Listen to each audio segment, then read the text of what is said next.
você já encarou a verdade, nua, crua e brutal, sobre quem você realmente é? No episódio de hoje do MCP Podcast, a missão é pesada. Vamos mergulhar no segundo capítulo do livro Nada Pode Me Ferir, de David Goggins.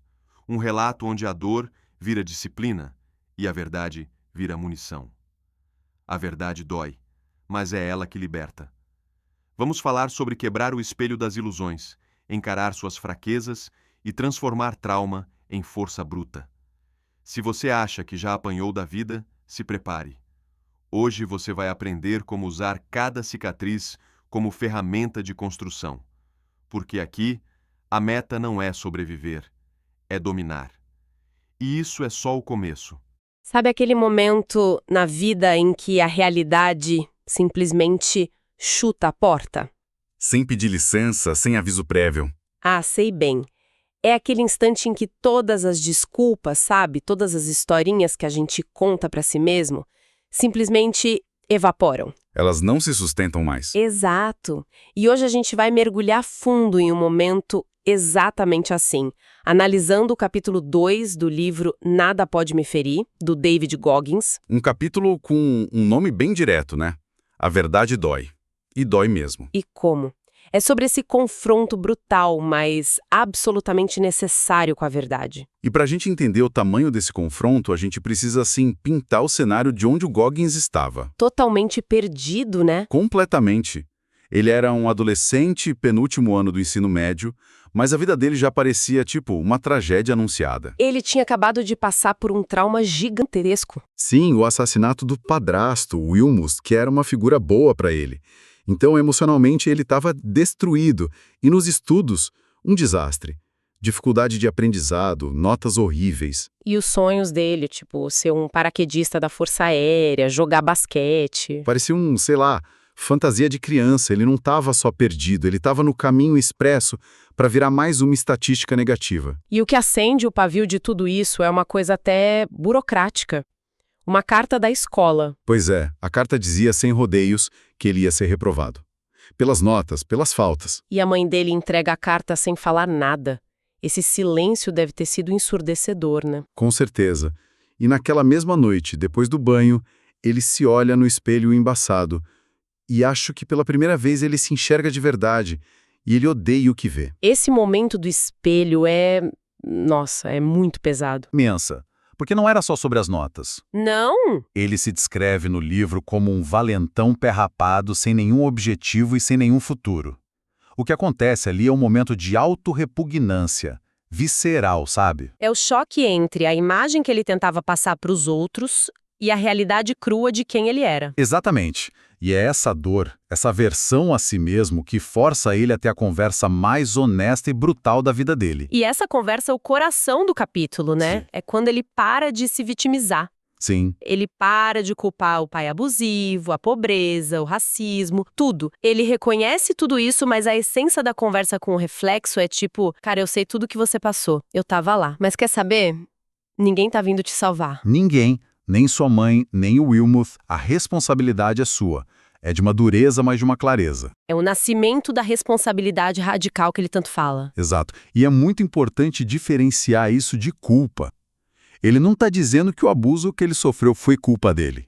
De jeito nenhum. Claro. O que ele faz é assumir 100% da responsabilidade pela reação a essa dor. É uma virada de chave que devolve todo o poder para ele, entende? Sim. Ele deixa de ser passageiro dos traumas e assume o volante. Perfeito. É isso. E essa decisão não fica só na cabeça dele. Ele transforma essa epifania noturna num sistema, num ritual diário. Uhum. A partir daquela noite, ele começa a raspar o rosto e a cabeça todo dia. E enquanto faz isso, ele conversa em voz alta com o espelho. Sendo impiedosamente honesto. Exato. E aí ele pega post-its, anota as metas, as falhas e cola no que ele batiza de espelho da responsa. E esse espelho da responsabilidade é o completo oposto daquela autoajuda de afirmação positiva, né? Totalmente. Não tem nada de eu sou lindo, eu sou capaz. Nada. É uma ferramenta de confronto.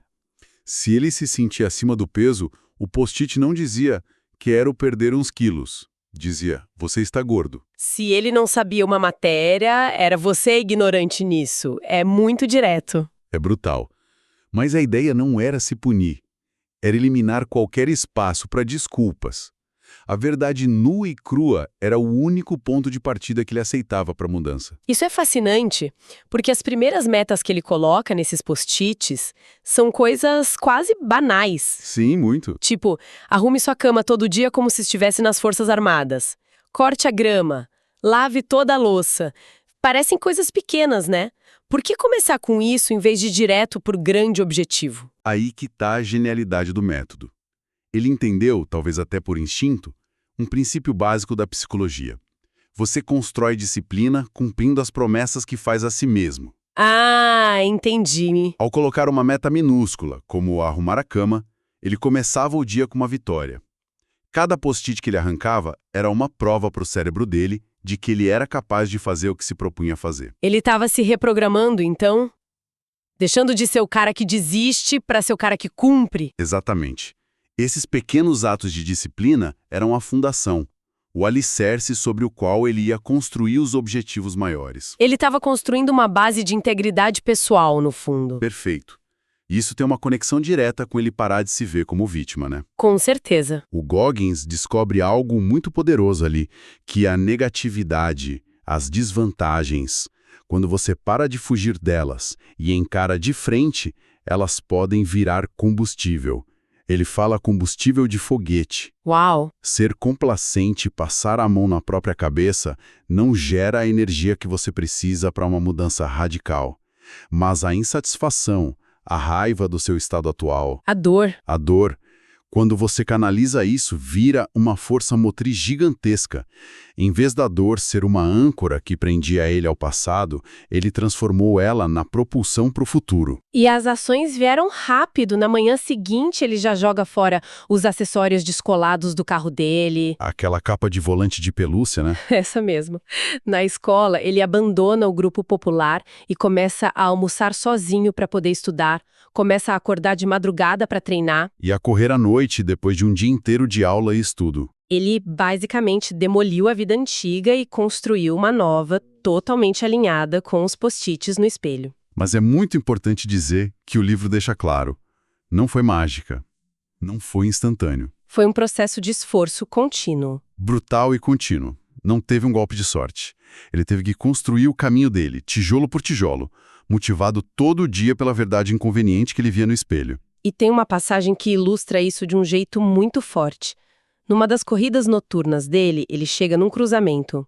Ah, essa parte é incrível. Anos antes, naquele mesmo lugar, um cara racista tinha apontado uma arma para ele. O medo toma conta e, instintivamente, ele corre na direção oposta. Uma reação super compreensível. Totalmente. Mas depois de quase 1 quilômetro, algo dentro dele faz ele parar.